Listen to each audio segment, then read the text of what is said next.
absen dulu ya.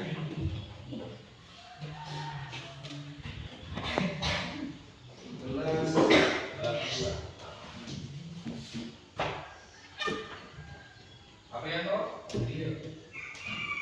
Arimatun, Dino, Febri, Fitri, Inta, siapa sob? Kak Indonesia, Linda, Ira, Sarah, Rita, Rahma, Randy, Stefan, Rizky, Tasya, Vicky, siapa sob? Bulan, Vicky, dua aja mas ya. Oke, minggu lalu kita sudah belajar tentang perjalanan hubungan. Hari ini kita belajar tentang hukum Archimedes. Oke. Nah, apa itu hukum Archimedes? Saya jelaskan dulu. Hukum Archimedes adalah menyatakan bahwa suatu benda yang dicelupkan ke dalam benda cair, baik sebagian atau seluruhnya, akan mendapatkan gaya ke atas yang besarnya sama dengan benda cair yang digunakan oleh benda tersebut. Nah, kamu pernah nggak misalnya dalam gelas yang begini, kamu celupkan batu, airnya naik nggak? Airnya naik nggak? Nah, itu namanya hukum Archimedes.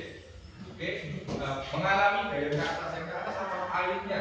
Kamu masukkan batu atau kelereng ke dalam, maka airnya akan naik. Jelas? Jelas. Oke, langsung kita ke rumusnya.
Nah, seperti ini. Jadi rumus hukum Archimedes adalah FA sama dengan Rho dikali B dikali D. Apa itu keterangannya? FA sama dengan gaya atas. Satuannya N. N apa itu? Rho. Kemudian Rho masa jenis benda cair satuannya kilogram per meter kubik. Kemudian B masa energi bumi satuannya meter per sektor kuadrat. Kemudian ada P, volume cair. Oke, saya gambarkan dulu ya, seperti yang saya jelaskan tadi.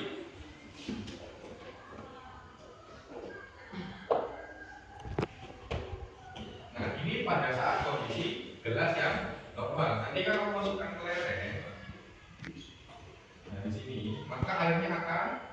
Nah, kenapa? Karena diberikan volume tambahan. Jelas? Jelas. Nah, kemudian ada tiga jenis ada tiga kondisi saat sesuatu dimasukkan ke dalam benda cair.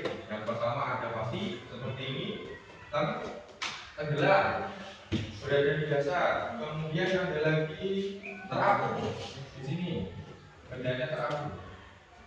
Kemudian ada melayang di tengah-tengah. Jelas? Yang pertama apa?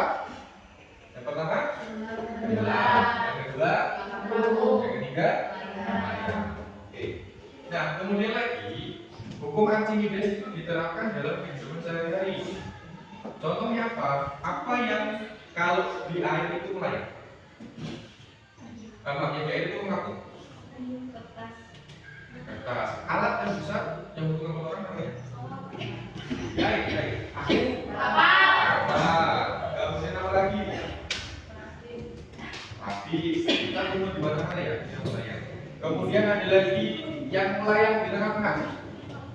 Yang ada orangnya melayang. Yang kayak pempek namanya? Kapal selam. Jelas ya? Nah, ada beberapa contoh penerapan hubungan timide. Yang pertama ada kapal laut, kapal selam, kemudian galangan kapal, ada hidrometer, dan ada jembatan ponton. Tahu jembatan ponton?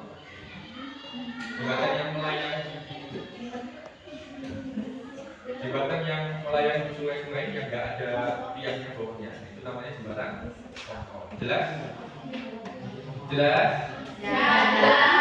Tugas kalian adalah nanti sampai di rumah tugas kalian membuat soal sendiri menggunakan rumus itu. Setelah itu minggu depan baru kita bahas, kalian bisa paham dengan sebelum saya jelaskan. Jelas? Nah, selain itu nanti tugas kalian di rumah silakan membuka itu mengenai penjelasan seperti ini. Nah, kalau sudah minggu depan kita buat kelompok, kalian mempresentasikan tugas yang tadi saya sebutkan. Kamu catat jadi di YouTube, setelah itu kamu presentasikan di kelas. Jelas? Jelas. Oke, tadi kita bahas lagi ada 3 jenis kondisi pada hubungan timide. Sebagai gambar, yang pertama ada bulan, yang kedua mengapung, yang ketiga melayang. Kalau mengapung tadi contohnya apa? Plastik, kemudian kapal. Yang melayang kapal selam. Yang tenggelam banyak batu, bata, kayu, gitu. Jelas? Jelas. Oke, untuk pembelajaran kita hari ini jangan lupa tugasnya minggu depan dikumpulkan. Assalamualaikum warahmatullahi wabarakatuh. Waalaikumsalam warahmatullahi wabarakatuh.